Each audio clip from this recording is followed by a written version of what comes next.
کہ میں نے بیان میں یہ کہا ہے کہ نبی صلی اللہ علیہ وسلم کی صحیح حدیث ہے کہ جب کوئی مسلمانوں کا خلیفہ بن جائے تو اس کے خلاف جو بھی اٹھے اسے قتل کر دو، کائنم من کان، جو بھی ہو۔ اس پہ لوگوں نے میرے خلاف ایک منفی پروپیگنڈا سوشل میڈیا پہ چلایا ہے کہ اس طرح تو حضرت حسین رضی اللہ تعالیٰ عنہ یزید کے خلاف کھڑے ہوئے تھے، تو اس سے تو لگتا ہے معاذ اللہ مفتی صاحب یزید کو فیور کر رہے ہیں اور سیدنا حسین کو۔ یہ تو بہت خطرناک بات جا رہی ہے نا ان کے خلاف، سیدنا حسین کے خلاف۔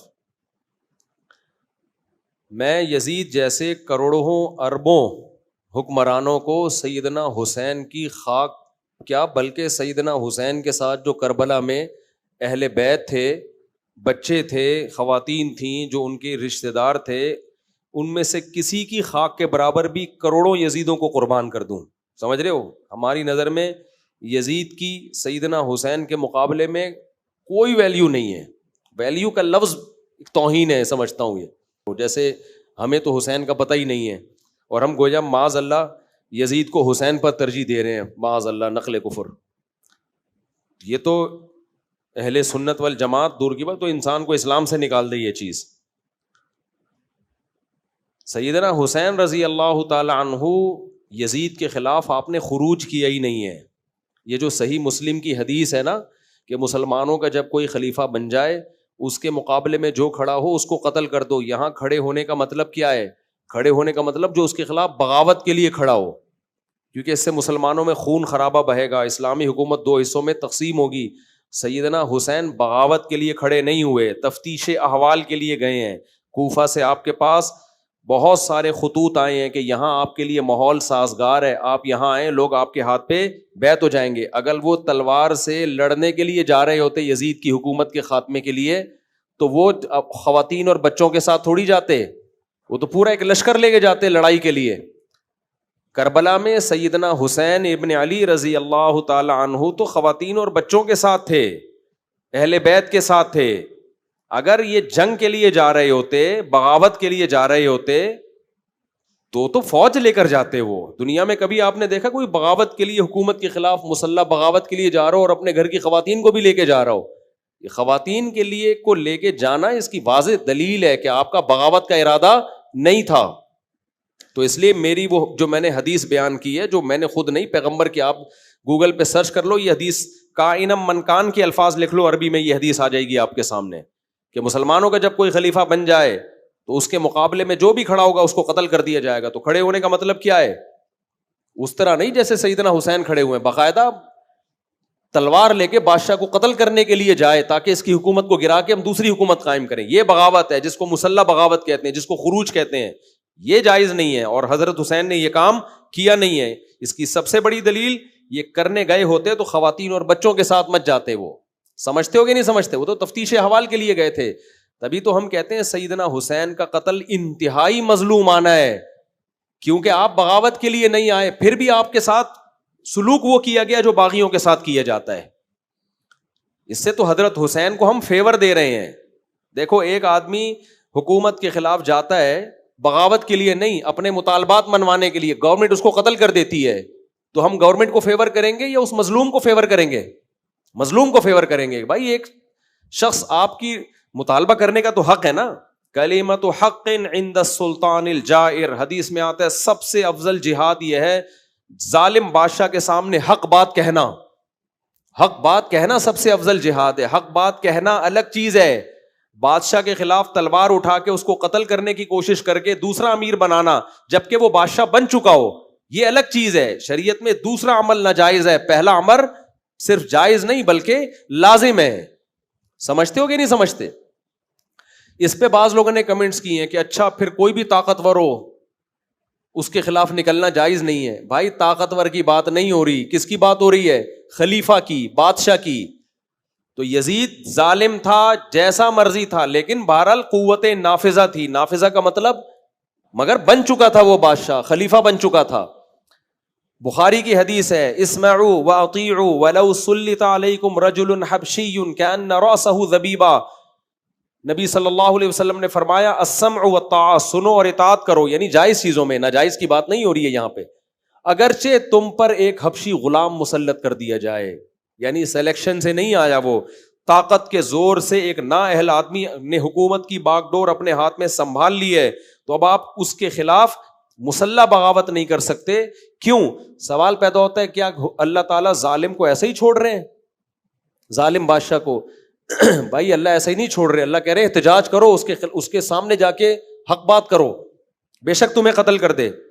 لیکن اسلام یہ کہہ رہا ہے کہ اس کے خلاف تلوار مت چلاؤ. تلوار چلانے سے کیا ہوگا؟ وہ بھی تلوار چلائے گا کیونکہ وہ زیادہ پاورفل ہے, اس کے پاس طاقت زیادہ ہے, تبھی تو گورنمنٹ اس کے ہاتھ میں آ گئی ہے. جب وہ چلائے گا تو خون کس کا بہے گا؟ بہت سارے بے گناہ لوگوں کا خون بہے گا.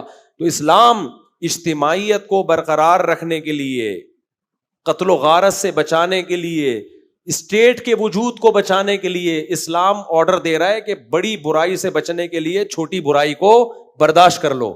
سمجھتے ہو یہ اسلام کا مزاج ہے جو ہمیشہ سے چلا آ رہا ہے. تبھی کبھی کسی فقی نے, جب سے یہ چاروں فقہ مدون ہوئے, چاروں فقہ میں جو مفتابی قول ہے, جو مختار قول ہے, جس پر عمل کیا گیا ہے, وہ یہی ہے کہ جب ایک اسٹیٹ بن گئی اور ایک پاور آ گئی ایک شخص کے ہاتھ میں, تو آپ کلمت حق عند السلطان الجائر, حق بات تو بلند کریں گے اگر وہ غلط کر رہا ہے, لیکن آپ تلوار لے کے نہیں چڑھ جائیں گے اس کے اوپر, اس کو قتل کرنے کی نیت سے.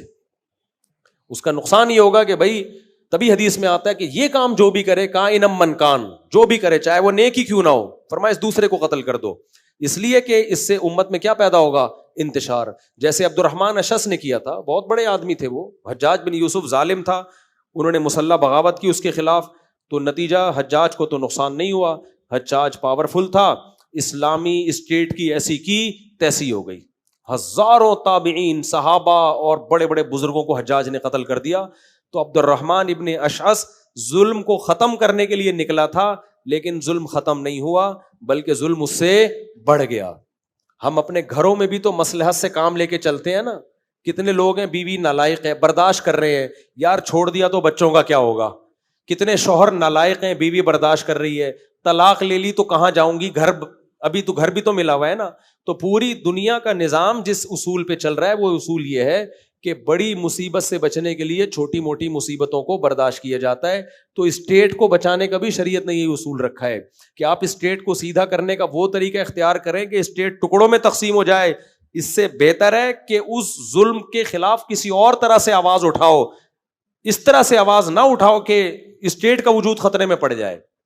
تو سیدنا حسین ابن علی, جن کی خاک پر یزید جیسے کروڑوں قربان ہو جائیں, 100 دفعہ مر کے پیدا ہو جائیں تو ان کی خاک کے برابر بھی نہیں پہنچ سکتے وہ. تو سیدنا حسین ابن علی رضی اللہ تعالی عنہ کا دامن بغاوت سے پاک ہے, ان کا دامن. تبھی ہم کہتے ہیں سیدنا حسین اور اہل بیت کا جو قتل ہوا ہے یہ مظلومانہ قتل ہوا ہے. اس میں عبید اللہ بن زیاد جو کوفہ کا گورنر تھا, وہ ایک نمبر کا بدبخت لانتی انسان تھا کہ ایک چند نہتے چند لوگ ہیں جو عورتوں اور بچوں کے ساتھ آئے ہیں, تو تم نے ان کے اہل بیت ہونے کا بھی خیال نہیں کیا, نبی کے نواسے ہونے کا بھی خیال نہیں کیا. تمہاری شرم کا اگر غرض ہی غیرت ہوتی نا تو ویسے ہی حکومت سے دستبردار ہو کے ان کے حوالے کر دیتے. لیکن اگر یہ کام نہیں کرنا تھا تم نے, تو قتل کسی صورت میں نہیں بنتا تھا ان کا, کیونکہ وہ اتنی بڑی فوج لے کے تھوڑی آئے تھے جو تمہارے پر یعنی کوفہ پہ حملہ کر کے اور پوری حکومت کو تہس نہس کر کے چلے جاتے. ایسا تھوڑی تھا. وہ تو خواتین بچوں کے ساتھ آئے تھے, دودھ پیتے بچے بھی تھے ان کے لشکر میں, کتنی تھوڑی سی تعداد تھی.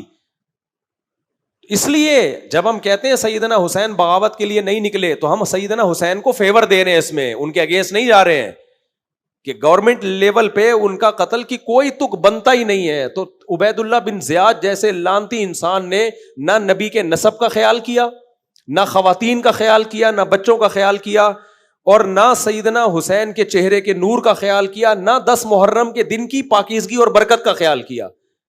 تو یہ ساری باتیں عبید اللہ بن زیاد کے اگینسٹ جاتی ہیں, جو بدبخت گورنر تھا جس نے قتل کیا. تو اس لیے ہمارے کلپ چلا کے نا یہ نہ کوشش کیا کرو کہ مفتی صاحب یزید کو فیور کر رہے ہیں, کس کے مقابلے میں؟ حسین کے مقابلے میں. تو ہم یزید جیسے عرب حسین کی خاک پہ قربان کرنے کے لیے تیار ہے, اور ہمارے دل میں اہل بیت کا احترام. ہم دعوے نہیں کرتے کہ بہت ہم پہنچے ہوئے ہیں, لیکن جو آپ ہم کو سمجھتے ہو نا, ایسا نہیں ہے جو آپ ہمارے اوپر الزامات لگا رہے ہو. اور آج کل باتیں بہت ہیں, باتیں کرنے والے مارکیٹ میں, دعوے کرنے والے بہت ہیں, قربانیاں دینے والے کم ہیں. تو یہ تو وقت بتاتا ہے کہ کون حسینی ہے اور کون یزیدی ہے، یہ تو ٹائم بتاتا ہے. تو باتیں کرنے پہ تقریریں آپ کروا لو، بہت کچھ مارکیٹ میں تقریریں چل رہی ہیں. تو پہلی بات تو یہ کلیریفیکیشن کرنی ہے میں نے کہ میرا کلپ چلا چلا کے لوگ کہہ رہے ہیں مفتی صاحب یزید کو فیور کر رہے ہیں. سیدنا حسین کا جب مقابلہ آئے گا تو ہم یزید کو ہم نے قبر میں جانا ہے، اللہ کو منہ دکھانا ہے. ہم پاگل تھوڑی ہیں یزید کو یا اس بدبخت کو فیور کریں گے عبید اللہ بن زیاد کو. تو نبی کی حدیث باغی سے متعلق ہے کہ جو اس کے خلاف کھڑے اس کو قتل کر دو.